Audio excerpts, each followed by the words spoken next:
नमस्कार दोस्तों, आज हम बात करेंगे आषाढ़ मास की गुप्त नवरात्रि के बारे में। आषाढ़ मास की गुप्त नवरात्रि 2025 में किस दिन प्रारंभ हो रही है और किस दिन समाप्त हो रही है। घट स्थापना का शुभ मुहूर्त क्या है और पूजा का सर्वोत्तम विधि क्या है। कौन कौन सी बातों का ध्यान रखना गुप्त नवरात्रि में आवश्यक है। तो वीडियो बहुत महत्वपूर्ण है, अंत तक देखिएगा। अगर वीडियो पसंद आए तो लाइक और कमेंट ज़रूर कीजिएगा। दोस्तों, गुप्त नवरात्रि जो विशेष रूप से तंत्र साधना, सिद्धि प्राप्ति, मनोकामना पूर्ति और निज सुरक्षा कवच निर्माण हेतु मानी जाती है।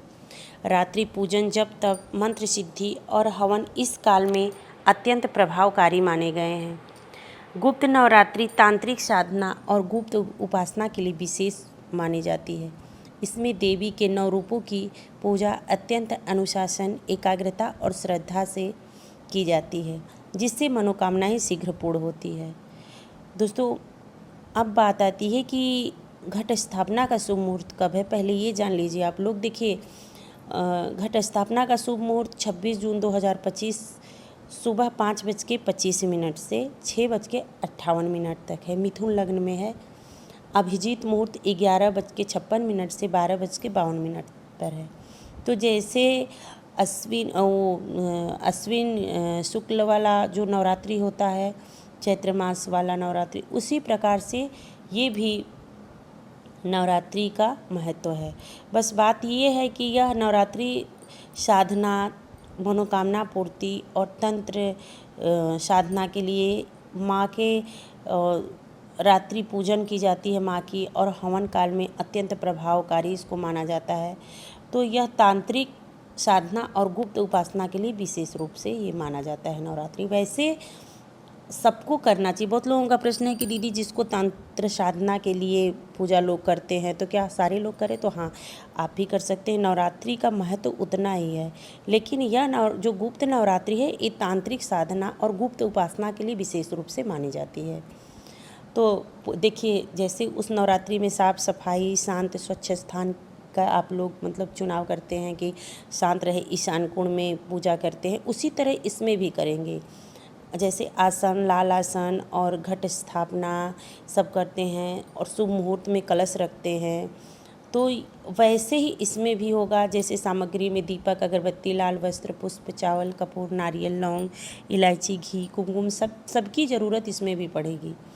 दोस्तों, गुप्त नवरात्रि में बहुत सारी मनोकामनाएं सिद्ध हो सकते हैं। अगर आपको नौकरी की, प्रमोशन की समस्या है, आप बार बार सफलता के लिए प्रयास कर रहे हैं, कोर्ट कचहरी, शत्रुओं पर विजय प्राप्त करना चाह रहे हैं, या फिर विवाह बाधा है, आर्थिक संकट से मुक्ति चाहते हैं, संतान प्राप्ति की इच्छा है, आपको सुख नहीं मिल रहा है, संतान सुख नहीं मिल रहा है, मानसिक शांति चाहिए, आत्मविश्वास में कमी है, तो आप भी कर सकते हैं गुप्त नवरात्रि का पूजा। ऐसा नहीं है कि खाली तंत्र साधना के लिए ही किया जाता है। इस नवरात्रि में सामान्य लोगों के लिए उतना नहीं है, लेकिन हाँ, माँ का पूजा है तो सब लोग कर सकते हैं। माता रानी का पूजा आराधना तो सब लोग कर सकते हैं। और ब्रह्मचर्य, संयम और मौन पालन करना श्रेष्ठ माना जाता है। जैसे उसमें ब्रह्मचर्य का नवरात्रि में पालन करना है, संयम रखना है, किसी से झगड़ा लड़ाई नहीं करना है, मंत्र जप करना है। जैसे ओम दुम दुर्गाए नमः मंत्र का हमेशा जप करना है, 108 बार डेली नवरात्र में आप करिए। माता रानी आपकी हर मनोकामना पूर्ण करेगी। उसी नवरात्रि की तरह इस नवरात्र का भी महत्व है। माँ दुर्गा के विभिन्न स्वरूपों की पूजा करें, विशेषकर 10 महाविद्याओं की पूजा करें। रोज़ एक देवी का ध्यान, स्तुति, तांत्रिक मंत्र का जप किया जाता है। इसमें जो लोग तंत्र साधना करें वो वैसे करें। बाकी आप ओम दुम दुर्गाए नमः मंत्र का जप करें। लाल फूल, लाल जैसे माँ को चुंदरी उड़ाते हैं वैसे ही नारियल उरियल सब वैसे ही चढ़ेगा। आपकी कामनाएं कुछ और रहेगी। तंत्र साधना वाले लोग अपनी तंत्र साधना के लिए करेंगे। लाल पुष्प, लाल वस्त्र, चंदन, रोली, अच्छा सब माँ को अर्पित करें। दोस्तों, आध्यात्मिक उपायों का प्रभाव कई गुना अधिक होता है इसमें। जैसे कोई अध्यात्म का उपाय कर रहा है तो कई गुना अधिक होगा, क्योंकि यह काल गुप्त तांत्रिक शक्तियों की साधना के लिए श्रेष्ठ माना जाता है। यदि आप चाहते हैं कि जीवन से संघर्ष दूर हो, बाधाएं समाप्त हों और दुर्भाग्य का अंत हो, तो देखिए इन सभी उपायों को आप अवश्य करें।